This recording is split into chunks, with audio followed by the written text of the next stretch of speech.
Hello, good evening, and welcome to the Sunday Night Breakdown. Daniel Rutledge and Dave Forrester to pick the bones over Great Britain's exit from EuroBasket. I think we have to exhume the bones before we pick them. Yeah. I'm sure this was your idea, Dave, and it's feeling like a bad idea now. I almost kind of... Go on. Sorry, Dan, it was meant to be the vehicle for a rant, not for three. Yeah. Not for a continuation of 1 or 3 weeks. Yeah, go on. I mean, people have either seen the games or they've not seen the games, and probably those who haven't seen the games this week are in the better position. So I almost feel like it's not worth going too deep in them, because Great Britain in all 3 games were well beaten, and they just in every single one of them there was a period in time where the offense stopped and the other team just pulled away. Yeah, I mean, the reality is, I think they were cooked after the second game. You could say it was going to be very difficult to dig themselves out of that hole. Greece then kind of threw us a partial lifeline. Yeah. By sitting Antetokounmpo down for that game for obvious strategy reasons. And I think we did okay in the first half in that game against the Greek team. So the one thing I have got from that game is it's 52-53 with 16 minutes to go. And and of course, and Ovi got hurt as well. And Ovi was really going. That was the first. Ovi started that game. I think it was the first game he'd started, and he was really really helping us. And competitive and locked in and an integrated Ovi Sokol is really important. So that was working, but again, there's just to get to where we get to, we're burning those guys out. The guys that are playing big minutes, guys that they're relying on, the ones that I raised an eyebrow about coming in with 5 minutes to go in a 30-point game in the beforehand. And eventually, we just kind of run out of offense, and that was the reality. And on top of that, the other team is a little bit like a cat with a mouse. A little until they work out what level they've got to get to. So it wasn't. That game wasn't a dispiriting game. No, that one was probably the best of the bunch, to be honest with you. So it went from 52-53. 5 minutes later, it was 58-71, and that was basically the end of the game. But as you say, that was probably the one of the 5 games where you thought, oh, that wasn't too bad, given the level of the opposition, even notwithstanding the fact that Giannis isn't playing. It was quite frustrating. I mean, there were things throughout, and rather than pushing you into one game or the other, I mean, I'll just comment on them throughout. I thought Mark Clark and for those who've got courts, Mark Clark and Xenia Stewart were really, really quite good, very good actually. I know I'm talking to a commentator here, give me a critique of them, but really quite good in just in real time pointing out stuff that we did that wasn't right compared to the opposition. In that Greece game, Slukas came in and killed us. Right, and he killed it. He attacked our drop coverage, and he shot 3. He was shooting 3-pointers off the screen like he was shooting a foul shot. And it happened probably twice too many, probably 3 times. 5 or 6 from 3, 8 of 10 overall, 21 points, 5 assists. And without looking like he's breaking a sweat. No. Obviously he's a EuroLeague point guard, but it didn't seem like we had any form of plan for dealing with that, and also we didn't ever talk about it. So when there was a timeout call, and Mark Clark throughout the tournament was pretty much on point in saying we were calling them later than we should have. He went, you've got to stay in the game to be in the game. So when that was called, you don't hear anything about how we're guarding him, or he's the guy we've got to look out for at the moment. There was nothing about that. And that was kind of a running saw, or certainly a running thread throughout the whole tournament, and very, very little emotional kind of connection with everything that was going on. And then also, by the end of the tournament, we had injuries. We had a couple of guys who were sat there who must have irritated the coach in some way, who, weren't playing in a dead game where you're losing by 30. playing with 8 guys, we're playing with 8 players, you know, and then we wonder why we can't score a basket, you know, it's against that. So, you know, you would have to say that from the very beginning, we were dealt, the players and the coaches were dealt a, you know, a pretty awful hand. You probably also say that even in the awful hand that they were dealt, they didn't play it particularly well.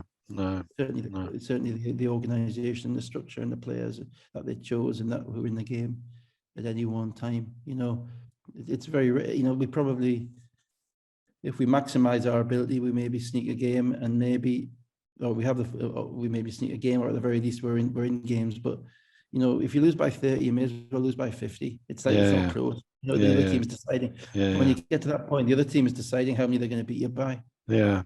You know, so you're not, it's not a difference between 20 and 30. Once you get to that point, you're not in any of the games. And that was a really disappointing thing, despite the fact that we had some players who really stood out and stepped up and gave what they could. So the Greece game, I don't think I gave the score, was 77-93. The Estonia game, which you would say if we were going to sneak one, as you put it, was the obvious one that we might sneak, was 94-62. And to be honest with you, there was them threes just around the quarter break, and they were 15 up, and then that was, you know, we never really. The bubble just popped. Yeah, the bubble popped in that game. They might have popped the week before, the game before against Greece. But here's the thing, right? That game, and this is where the tournament planning comes in as well, where you have to have confidence in all the 12 players that you have with you. You know, it's international basketball. You have to have. There has to be a reason that each of those 12 players are there. We played Greece at like 4 o'clock on the one of the days. Estonia was 1:15 the next day. Yeah. That's like Worcester and Plymouth, you know. Yeah. You know, Worcester on a Saturday, Plymouth, you don't have to do the 2 hours travel in between, but it's hard. You're playing it like 19 hours. You know, your body is just not ready for it. And I thought in that game, I thought Miles was knackered. I thought Miles wasn't ready to play in that game. I don't criticise him for that, the amount of minutes he'd been playing. Gabe astoundingly played the whole first quarter of that game. And I'm thinking, someone's going to have to give this guy, you know, these people, these are not automatons. They're going to have to be getting some rest, and some of the other guys are going to have to play, you know, to set you back to back. And also, you know, there are some fatalistic people out there who say, oh, we'll never compete with these teams. We'll never be close to these teams. Doesn't matter. We don't play basketball. No, it's not our sport. We're not in this country. And I'm like, well, hang on a minute. You know, okay, that's Greece with Giannis and those guys, right? Yeah, okay, fine. But Estonia, you know, with a well-drilled, well-coached, technically proficient basketball team. But you're telling me that we can't compete with Estonia, and they can blow us out like that because they were just better in every facet. They were drilled. It was clearly been everything that they'd worked for, they'd worked on. And I thought it was the biggest example of the differences in focus, motivation, intensity, preparation. All those things. That's the only reason that was a 30-point game. Yeah. Great. You know, and you can't tell me our guys can't play with those guys. Of course they can. Of course. The other thing is, when you look at resources as well, you look at Estonia is a relatively small country. Look at Finland, what they're doing, relatively small population without a great basketball heritage. You know, Belgium, what Belgium have done as well. I get it's going to be very difficult to get from Great Britain to France or to Spain or that. But even Slovenia. Slovenia is a small country as well. Look, I know. Look. Well, Slovenia. The reality is Slovenia didn't qualify. I don't think Slovenia qualified for the last World Cup because it didn't have Doncic. You know, Latvia, who we saw in Newcastle, didn't qualify for EuroBasket because Porzingis and Bertans weren't playing the qualifiers. You know, occasionally a country gets a generational talent. How they develop that generational talent is a different question, because they don't. And in some ways, it's not even really about the generational talent. It's about the other guys. It is. Well, it's not with Estonia. That's the thing, you know. And the thing is, firstly, so there are two. You're right. There's two strands to this. One is our structure in place to develop a generational talent. You know, if we've got a kid who's like Porzingis, he's 6'8", 13 years old or whatever, is he going to be a basketball player, and can we make him in everything we want to be, right? Yeah. The argument is, and the problem we have there is that we don't get, because of the competition for sport in this country, your tall kids, He's a number 8 instead. Yeah, he's playing as lock forward in a rugby team, or you know, or it comes to basketball late, and all the best players, the most successful players that we've had abroad have all done other things early, and they've all come to basketball late. John Amici, you know, came to basketball at 16. Joe Freeland came late.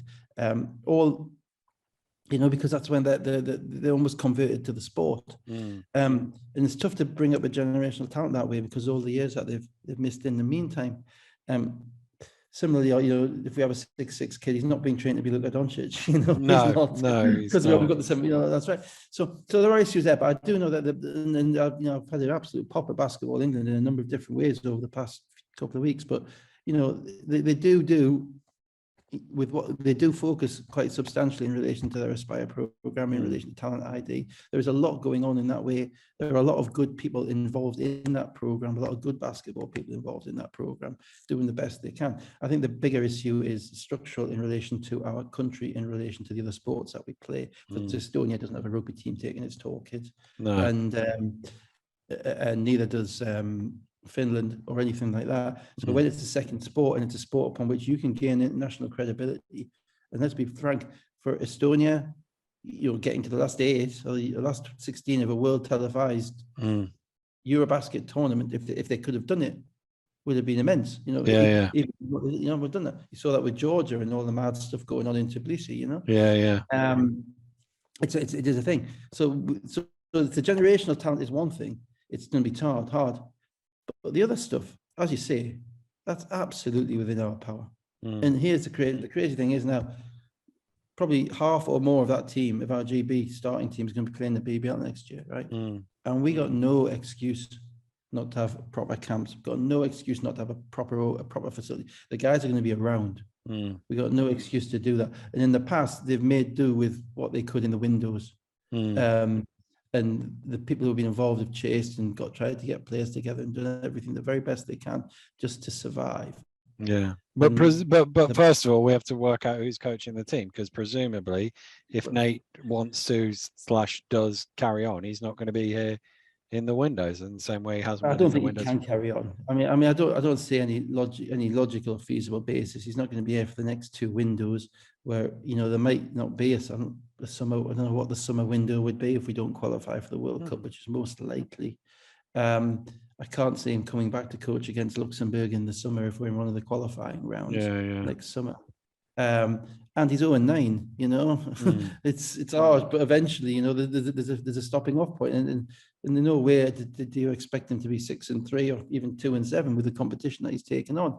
But there is a stopping off point. Of course, the even bigger question than that is who appoints the coach, and the bigger question is who appoints you know, who appoints everybody, and where is the structure, and the biggest. I don't like using the word disgrace because it's all a bit Mary Whitehouse, you know?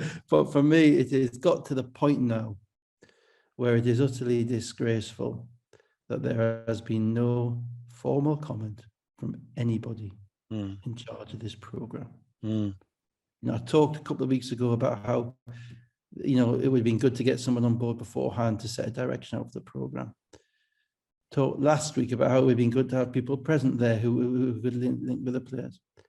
We're now finished. And all we've got is Dan Clark saying in the most appropriate, clear, concise, dignified and diplomatic way. We have to talk to somebody if there's someone to talk to. If there's someone to talk to. What a farce. Absolute farce. And that that comes close to breaking me, you know. It just, for somebody who's trained to see both sides of everything, to see the arguments on both sides, to balance them off, all that stuff, there's just nothing that I can get with that. He 117 caps. Did anybody bring him up from the federation? Anybody say well done? Anybody go, you know? What? Yeah. We got a nice little press release from somebody from the press officer there. That's fine. That's not the people who are in charge of this. That's not the people who should be supporting all of this. Yeah. It's just so pathetic. Mm. And that's a word I've tried to stay away from, but that was crackers. Sorry. Yeah. Yeah. And then the one game I haven't yet mentioned, GB 56 Italy 90. Again, they got 10-0 out, and then we hung about. But in some ways, how that game ended was like almost fitting for the way things have gone. Because with what was it, 13 minutes ago, 54 65. So it was 25-2 in the last 13 minutes of the game. Well, I'm going to say two things about that game. Firstly, obviously our guys were done. They weren't ready to play. 10-0 done. For the very first time in the whole tournament, in the timeout, you heard a little bit of emotion in the coach's voice. So, look, we're going to get embarrassed, or it's going to get ugly. I think he said it's going to get ugly out there. Yeah. Just a little bit. Just a little bit. Just challenging the pride of the players. Just a little bit. And the minute he did that, back on the court, and there's a 9-0 run. And I was thinking, oh, right, okay, here we go. Maybe we can do that. Maybe it never happened again. No. That was the only time in the whole tournament you saw even a kind of a spark, which is at risk of being embarrassed out here. Right? That was the first. And the second thing was, and this talks of what's some stuff going on in the camp. You can only talk about stuff going on in the camp because you've got Ovi Soko's hurt, so you're down to 11. You then have Cavell and Devon, who don't get off the bench in the whole game, right? And neither Cavell's hardly played. Devon's probably been not as good as he would want to have been in the tournament, but certainly not at that level whereby he was unplayable, if I can put it that way. And and you're in a dead game. You're losing by 20. You've got guys who've given everything on the court, and you're throwing them back out there. So we're down to 9 players. Mockford didn't come on in the second half. Down to 8 players. One of those is Dwayne Lautier-Gunley, who played great, who ran around, who did everything to demonstrate why he'd initially been part of the squad, and probably why he shouldn't have been cut from the squad in the first place, because he came in and gave it a lot of energy and a lot of minutes, and competed and rebounded and did what he does. But that's 8 players. Out of those 8 players, 6 or 7 of them have played 5 games in 7 days at the highest level with the greatest scrutiny imaginable, and as well as being physically tired, if not exhausted, are going to be mentally shot. Yeah. You can't find, and that just speaks to me of just I don't know. I'm not casting. I don't have any inside information. I don't know anything about what happened in the camp or in the tour during the tournament. But 10 days, 12 players, and you end up playing 8 in the last game, 8 in the second half of the last game, and you can't score because they're all shot. You can't find 3 or 4 minutes for these players. It kind of smacked of either of misconduct or personal dislikes or whatever. I don't know. That was my reading on it. And that's not a functional situation for any team. They weren't hurt. I do know that they weren't hurt. I don't know anything else. So if you can put a light, I just thought it was just. If it was a game of Jenga or a Lego, the whole thing would have just been kind of on the floor by then. That was it. As it's basketball, it's 25-2, isn't it? So GB 0-5 and bottom of the group: Greece, Ukraine, Croatia, Italy, through to the next round.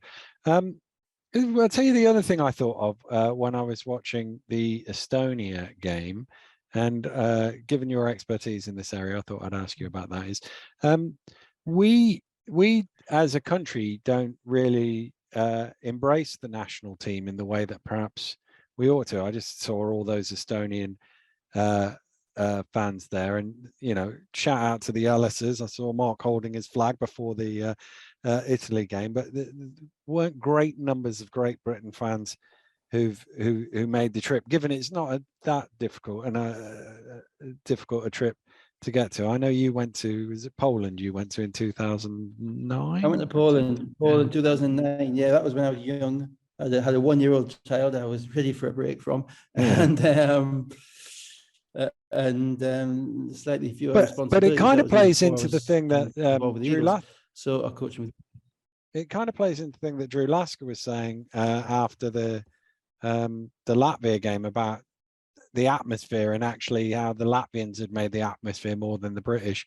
And I suppose I don't know quite how we cultivate support of the national team on a greater scale, but what you do see, you know, when you watch the Lithuanians, it comes back to yeah.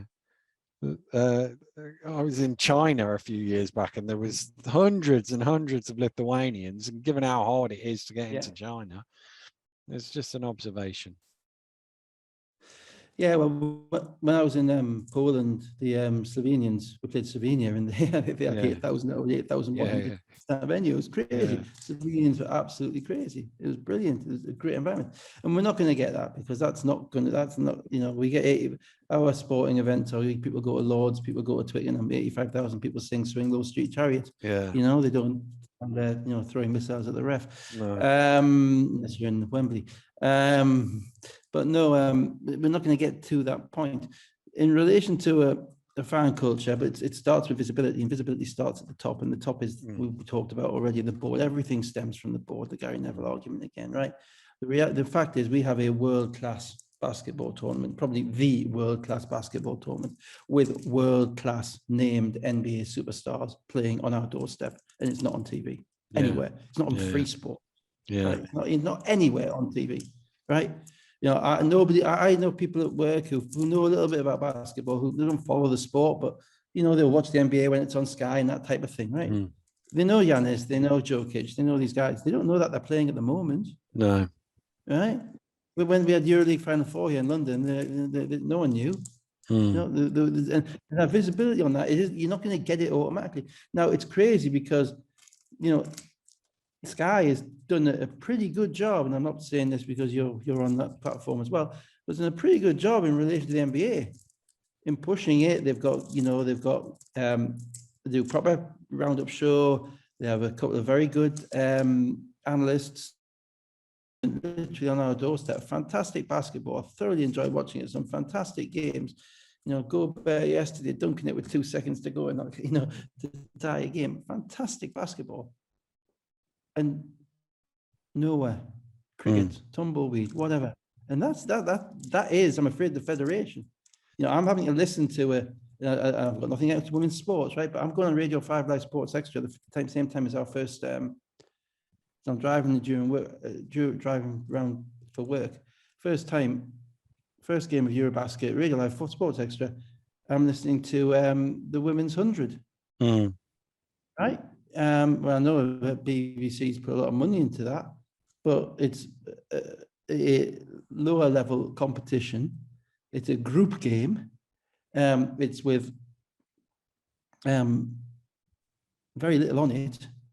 And there's not a single reference to our national team playing in the world's second biggest sport and putting itself on the line. Right? Now, who from our federation is picking the phone up to the Parliament and picking the phone up to BBC and saying, what the hell is going on? Yeah. That's another of those responsibilities which we were talking about last week, which the director, you know, should have. Somebody's got to be the responsibility for broadcasting, getting this out. And the crazy thing is, this tournament wouldn't be great. It isn't great for watching GB, and we've probably benefited from the obscurity insofar as that. Yeah. But in relation to growing the sport and putting the product out there for all the kids, and you know, we put out our CVL for the Eagles. We put out our CVL membership. Starts every September. Starts afresh. All the kids have to sign up again, pay the membership fee, pay the subs fees. That started on September the 2nd, right? We got 1,000 already who are going to be playing. Between the ages of 6 and 16, they would probably quite like to see EuroBasket. They'd benefit from it. Yeah, they would. They'd benefit from watching, you know, Laurie Markin and just go 43 on Croatia. The ones who, if we want to develop a culture for the sport, we want to develop parents getting interested in the sport. It can't be just a sport that they do once an hour on a weekend and that they don't see. Yeah. We're so parochial. We're so limited. And the fact that our governing bodies have no understanding of this, no apparent interest in this, who don't regard it, they're getting their money from Sport England, the UK Sport, they don't regard it as their function to develop that, to say what's going on with this. They don't regard it as their function to fight the corner. It's far more the Oliver Twist kind of, please sir, can I have some more? Please sir, give me a bit more, thank you very much. That'll let us run an under 16s team, under 18s. Can't have an under 20s team, but thank you very much for giving us that anyway. It's very kind of you. We're not going to rock the boat. How ridiculous. The boat needs to be rocked. Yeah. And I do appreciate that at this point in time, I'm beginning to kind of enter kind of the Richard Littlejohn area of eye-popping anger and nonsensicality. But is it Richard Littlejohn? Who is it now? Rod Little, I don't know. Whatever, you know, whatever, whoever's on GB News, you tell me. I get that, but I'm at that, you know, we've done 3 of these in a week, in 2 weeks, probably not great for the blood pressure. But the boat needs to be rocked. Now, how is that going to happen? Well, we're still waiting to find out who the new chairman is. We're still waiting for whoever is on the board to say thank you to the players for putting all their time aside. We're still waiting for all the things that all the baseline level, bottom line things that any competent governing authority would have done. None of them have happened. When will it happen next? I don't know. It's got to be quick, because what in Serbia is November. That's 2 months. Right? Are they going to come cap in hand to Newcastle again and say, we need you guys to run it because we've got nowhere else? Has anybody thought, well, actually, it's a Serbia. There'll be a big following from Serbia. Can we get it in the NIE? Can we get in the copper box? I don't know. I don't know. Given that there's been no one there who can say even thank you to Dan Clark for 117 caps, I think it's pretty unlikely that anybody's actually taking any strategic decisions. And the clock ticks, and the time bomb ticks, and it goes tick, tick, tick, tick, tick, tick, tick. And then in 3 weeks before the next window, well, this is our squad. This is our coach, whoever that may be, you know, because they've had a head coach. There's a lot of things to sort out, isn't there? An enormous amount of things to sort out. And absolutely no apparent structure upon which how to do it. No. It's like it's floating. You know, the team is floating in the air. There's nothing underneath it. It's not even based on sand. You know, and it's just so wrong. And it becomes tilting at windmills, because until somebody takes responsibility and somebody takes accountability and starts to be forward in communicating what's going on, then we can shout at the screens. Yeah. You know, and it's not nobody's listening. Any different. And no one's listening, and those who are probably thinking, Jesus, what a couple of idiots. We don't want them anyway. Or certainly speaking for myself, they're probably not for you. You know, and more good people go by the wayside. And I'm not talking about myself here, I'm talking about other people, because we've started, the one thing we have started is I think, or certainly contributed towards, is a little bit of a movement towards this isn't good enough. Yeah. You always got to be careful. That's not just an echo chamber, you know. Yeah, exactly. That's a worry. In that the UK sport boards will appoint the UK sport boards, who will keep wanting us to be grateful for getting whatever pitiful handouts that we get to put together a half-hour's program to let down the players who do everything they can to support the national team program, whilst giving them no support, no adoration, no adulation, no publicity. You know, if Harry Kane or whoever it was broke the England caps record, say no more. Yeah. Right. Shall we go watch the rest of the last 16 games? Go cheer ourselves up. Yeah, Greece this afternoon. I do like watching Greece. I have to say, But how sad that, you know, some of these games aren't in front of my under 10s team. You know, how sad. You know, why aren't they? Why aren't they on a platform somewhere where I can send a message out to a WhatsApp group with, you know, a club which has got 40 or 50 under 10s and saying, watch, these games are on, and maybe 10 or 12 of them want to watch it. Maybe those 10 go out and start shooting. Maybe they then go practicing dribbling, and maybe they then get ready to come and play. Maybe that becomes their sport. So when they're 6'6" and they're 15, we're not having to pull them away from a rugby team. Without the visibility, it doesn't happen. Without the leadership, the visibility doesn't happen. Right. Right, on that bombshell, we'll call it a day. I did tell my wife to lock the gun cabinet before I did this one. So there'll be no 999 calls just yet. Normal service will resume in a couple of weeks when the league season gets back underway. Dave and I will go back to just bemoaning people throwing passes into the crowd and refereeing decisions and 5 seconds sideline inbounds and all of that. All of the normal stuff. Yeah, all the old favorites. Back to the old favorites. And if something happens, and if there is some movement, we will have a word about it. I think we will. Yeah. I don't want to just leave this lying and just to see what. Don't want. I think we've got to the point now whereby we don't want to be utterly reactive to all this stuff. No. Just say this didn't go very well, did it? This didn't go very well, did it? It's nice to get out in front of some of this stuff, talk about it, and point out the potential flaws or benefits in their strategies. And if they get them right, fantastic. We're all happy. And if they don't, then they can't say they weren't told. That's the way I see it.